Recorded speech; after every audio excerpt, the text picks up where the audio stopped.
Em setembro de 2003, Steven Avery saiu da prisão depois de 18 anos preso por um crime que não cometeu. DNA provou sua inocência. Ele processou o condado por 36 milhões de dólares. E o mundo disse, finalmente justiça. 2 anos depois, a fotógrafa Teresa Halbach desapareceu. E o carro dela foi encontrado escondido no ferro velho da família Avery. O que vem a seguir é um dos casos criminais mais perturbadores da história americana, porque até hoje ninguém sabe com certeza o que realmente aconteceu. Steven Avery cresceu em Manitowoc County, no estado de Wisconsin. Uma família simples, dona de um ferro velho chamado Avery Salvage Yard. Steven nunca foi um homem de grandes ambições. Trabalhava com a família, morava próximo aos parentes. Levava uma vida discreta numa pequena cidade do interior americano. Em 1905, tudo mudou. Uma mulher chamada Penny Berntsen foi agredida sexualmente em uma praia local. Ela descreveu seu agressor à polícia. Os investigadores do condado de Manitowoc chegaram ao nome de Steven Avery. Penny reconheceu-o em uma seleção de fotos. Steven foi preso, julgado e condenado a 32 anos de prisão. O problema, ele era inocente. O que ninguém queria ouvir naquele momento era que o verdadeiro agressor continuava solto. Steven Avery disse desde o início que tinha álibi. Mais de 16 pessoas confirmaram que ele estava em outro lugar quando o crime ocorreu. Havia até recibos de compras que provavam sua localização. Mas nada disso foi levado a sério. Por 18 anos, Steven ficou preso. Perdeu o relacionamento. Perdeu os filhos crescendo. Perdeu a juventude inteira. E o verdadeiro culpado, Gregory Allen, continuou livre, cometendo outros crimes. Em 2003, o Innocence Project conseguiu realizar novos testes de DNA no material coletado na época do crime. O resultado foi definitivo. O DNA era de Gregory Allen, não de Steven Avery. Depois de 18 anos, Steven saiu pela porta da frente. Steven Avery saiu da prisão em setembro de 2003 e quase imediatamente entrou com uma ação civil contra o condado de Manitowoc e contra o xerife do condado por negligência e encarceramento injusto. O valor pedido, 36 milhões de dólares. A ação estava indo bem para Steven. Depoimentos revelaram que funcionários do condado sabiam da existência de Gregory, Allen como suspeito muito antes de condenar Avery, e escolheram ignorar.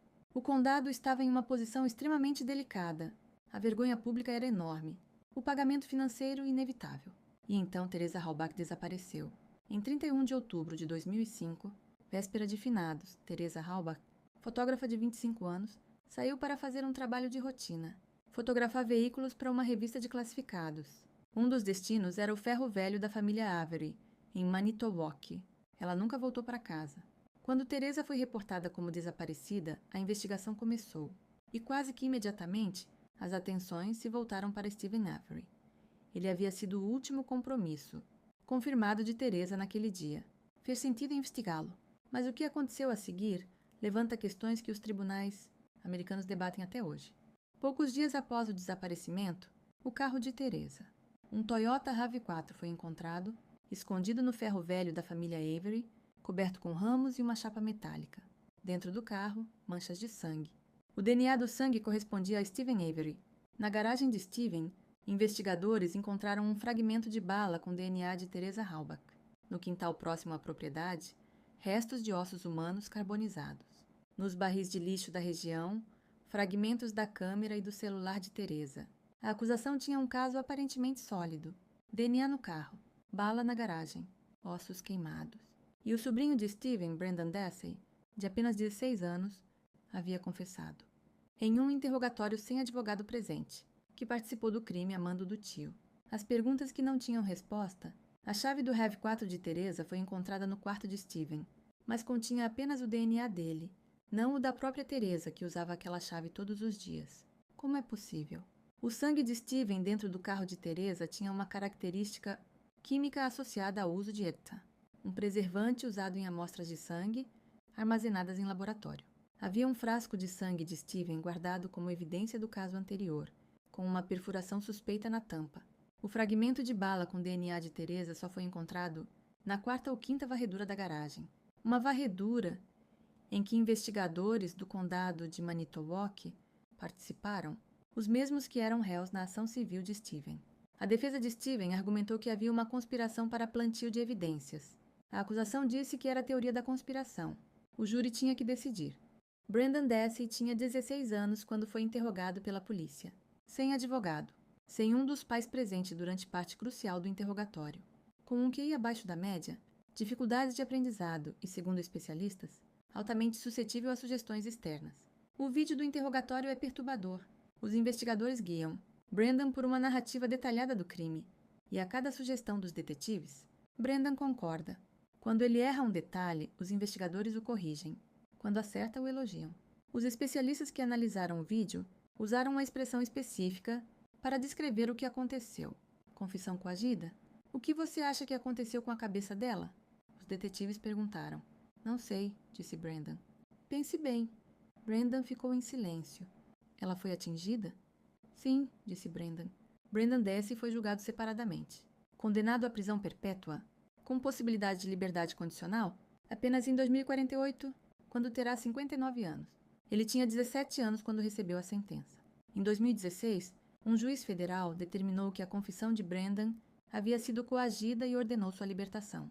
Mas o Tribunal de Apelações do 7º Circuito reverteu a decisão por 4 votos. A 3, a Suprema Corte do Iowa recusou analisar o caso. Brendan continua preso até hoje.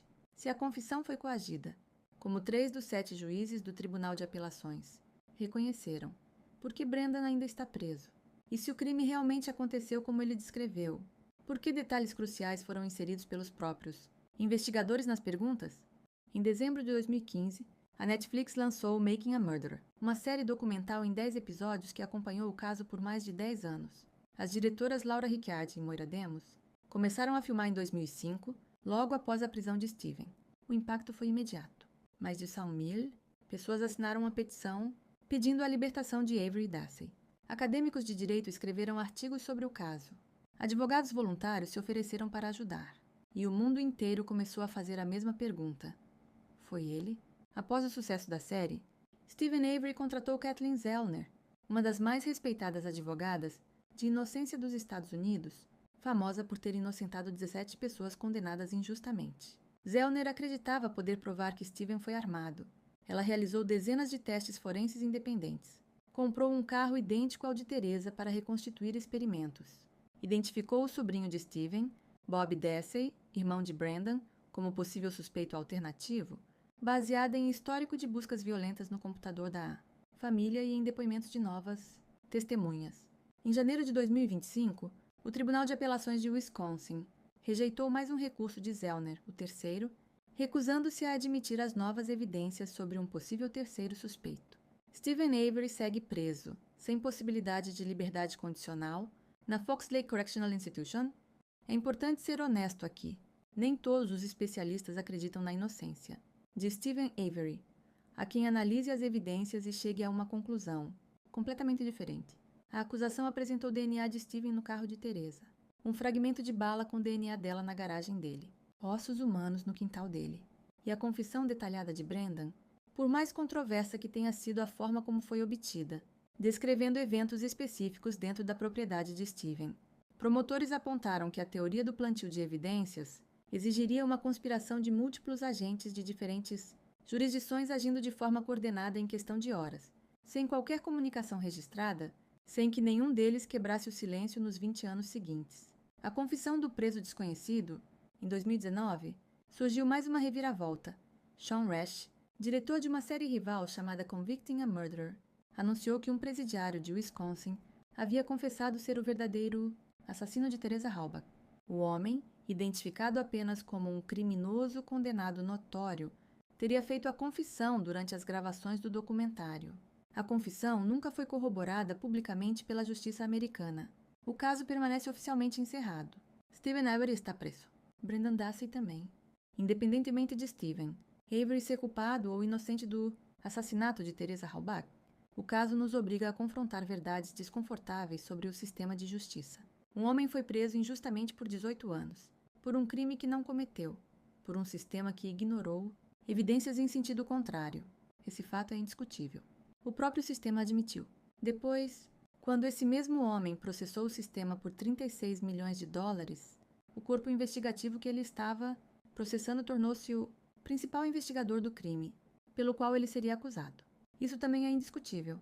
E um adolescente de 16 anos, com dificuldades cognitivas, foi interrogado sem advogado e confessou um crime hediondo, com detalhes, sugeridos pelos próprios investigadores. 3 juízes federais consideraram a confissão coagida. 4 disseram que não. Por um voto, Brendan Dassey perdeu a liberdade. Teresa Halbach merece justiça. Sua família merece respostas. E a pergunta que fica é: o sistema que condenou Steven? Avery uma vez injustamente foi capaz de julgá-lo. Com imparcialidade da segunda vez? O caso segue aberto para debate. Steven Avery tem 63 anos. Brendan Dassey, 36. Sua primeira chance de liberdade condicional é em 2048. Ele terá 59 anos. Deixa seu voto nos comentários. Você acha que Steven é culpado ou inocente? E Brendan deveria estar preso?